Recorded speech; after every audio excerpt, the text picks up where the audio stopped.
Municipal కార్పొరేషన్లో విలీనం చేసి ప్రజాస్వామ్యాన్ని కాపాడాలని కంటోన్మెంట్ ఎమ్మెల్యే శ్రీ గణేష్ పేర్కొన్నారు.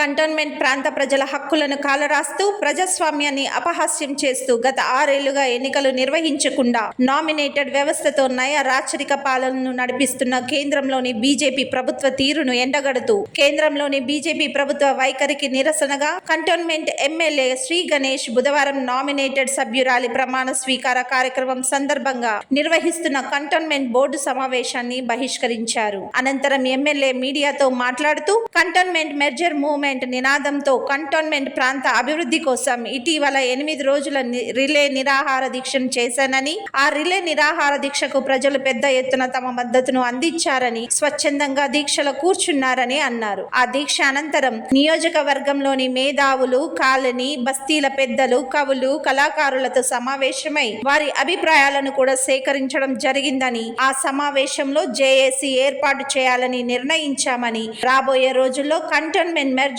మూవ్మెంట్ వివిధ రూపాల్లో కొనసాగుతుందని చెప్పారు. రెండో విషయానికి వస్తే ఈ యొక్క సిస్టమే కరెక్ట్ కాదు. ఎలక్షన్ కావాలి. 2015 ఎలక్షన్ అయితే 2020లో కావాలి. 1 ఇయర్ ఎక్స్టెండ్ చేసినా 2021లో ఎలక్షన్ రావాల్సింది 2026 అయినా వస్తలేదు. 27 దాకా కూడా వాళ్ళు పెట్టరు అన్న విధంగా వాళ్ళు గెజిట్ ఇచ్చింది. కాబట్టి ఈ సిస్టమ్ కరెక్ట్ కాదు.